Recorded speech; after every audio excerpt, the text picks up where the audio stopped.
Jesus, no seu ministério, teve grande dificuldade para se identificar para o povo, para os seus filhos, para aqueles a quem ele viera dar a sua própria vida. E então Jesus, ele começa a fazer sinais. Primeiro ele fez alguns sinais e depois ele, no capítulo 6 de João, você pode abrir a sua Bíblia no capítulo de João, ele fala sobre a multiplicação dos pães e dos peixes. Depois dali Jesus sai e anda sobre o mar.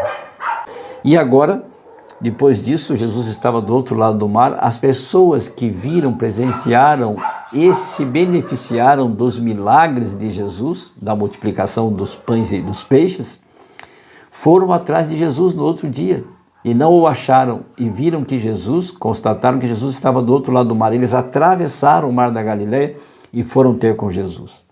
E Jesus disse uma coisa para eles dura. Ele disse assim no verso 26 do capítulo 6, olha só. 25, e tendo-o encontrado no outro lado do mar, as pessoas que foram atrás de Jesus, e tendo-o encontrado no outro lado do mar, lhes perguntaram, mestre, quando chegaste aqui? E respondeu-lhe Jesus, em verdade vos digo, vós me procurais não porque vistes sinais, mas porque comestes dos pães e vos fartastes. E Jesus os repreende agora dizendo assim, trabalhai não pela comida que perece, mas pela que subsiste para a vida eterna. E então Jesus faz a primeira comparação, Jesus se apresenta para eles não como o pão que perece, não como aquele que vai saciar a fome material deles, mas aquele que vai saciar a fome espiritual, aquele que é o próprio pão da vida, que quer lhes dar o pão que não perece, aquele que comer deste pão nunca mais terá fome. Então Jesus faz 4 comparações aqui nesta sequência do capítulo 6, capítulo 7, capítulo 8 e capítulo 14 de João. Ele se apresenta, ele faz uma analogia, uma comparação na verdade, né, uma metáfora com o pão, dizendo que ele é o pão da vida e ele é a água viva. Depois ele se apresenta dizendo que é a luz do mundo e depois ele se apresenta dizendo que é o caminho. E por que Jesus escolheu estes 4 elementos para se comparar? Porque estes elementos estavam vivos na mente dos judeus.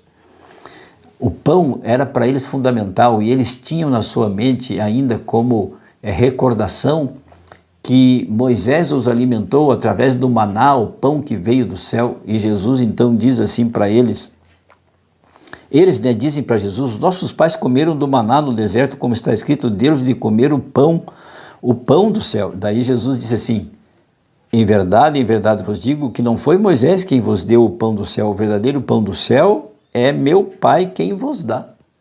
Depois, na sequência, no capítulo 7, os versos 37 a 38, agora Jesus se apresenta como sendo a fonte de água viva. João 7, 37 e 38 diz assim, no último dia, o grande dia da festa dos tabernáculos, levantou-se Jesus e exclamou, se alguém tem sede, venha a mim e beba. Quem crer em mim, como diz a Escritura, do seu interior fluirão rios de água viva. A água era para os judeus a coisa mais importante da vida, como é para nós. Mas para eles que viviam em regiões desérticas, a água, os rios, né? Onde haviam rios, ali se formavam cidades, vilarejos, né? E também onde eles furavam um poço, não é? Um poço de água, ali também se desenvolvia uma sociedade em volta daquele poço. Era impressionante, nós conhecemos na Bíblia o poço de Jacó, por exemplo. Depois Jesus se compara à luz do mundo, João 8,12. João 8,12 diz assim, Jesus é a luz do mundo, de novo lhes falava Jesus, dizendo, eu sou a luz do mundo, quem me segue não andará nas trevas, pelo contrário, terá a luz da vida. Sabe, para aqueles que moravam lá no deserto, e naquela época não tinham luz, né? Para todas as gerações que viveram sem luz, sem energia, hoje nós temos luz. A cidade é iluminada, a nossa casa é iluminada, onde você vai, tudo é iluminado. Para eles a luz era muito importante, era fundamental à noite, não é? Então Jesus diz assim, aquele que não tem a luz, e eles sabiam muito bem disso à noite, quem não tinha uma lamparina, não tinha uma luz, uma candeia que eles chamavam, para eles isso era terrível.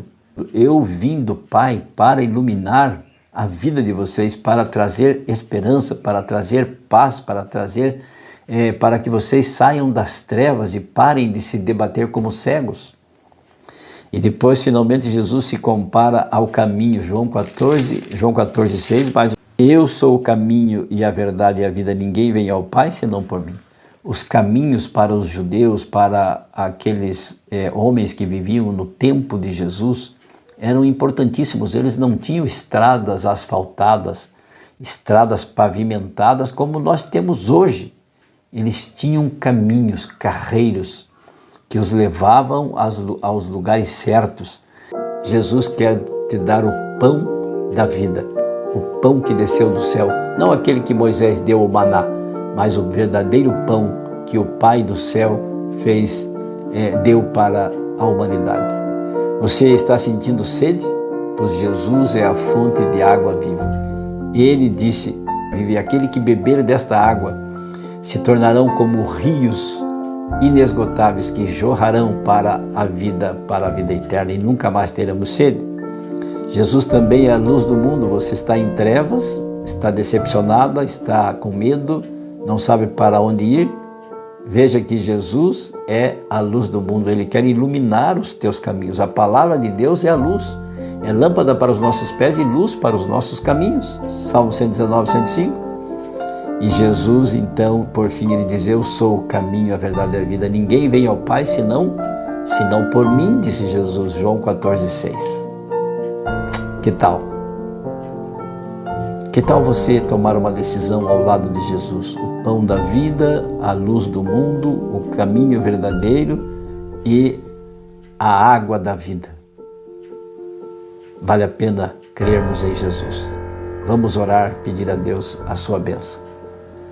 Que o Senhor nos ilumine e guarde, que o Senhor nos dirija a vida, que o Senhor seja o pão que veio do céu para saciar a nossa fome espiritual, que o Senhor seja a água da vida para que tomemos dela e nunca mais tenhamos sede, que o Senhor seja para nós a luz que ilumina os nossos caminhos, neste caminho que seja o caminho que nos leva ao nosso Criador, o nosso Pai e Salvador.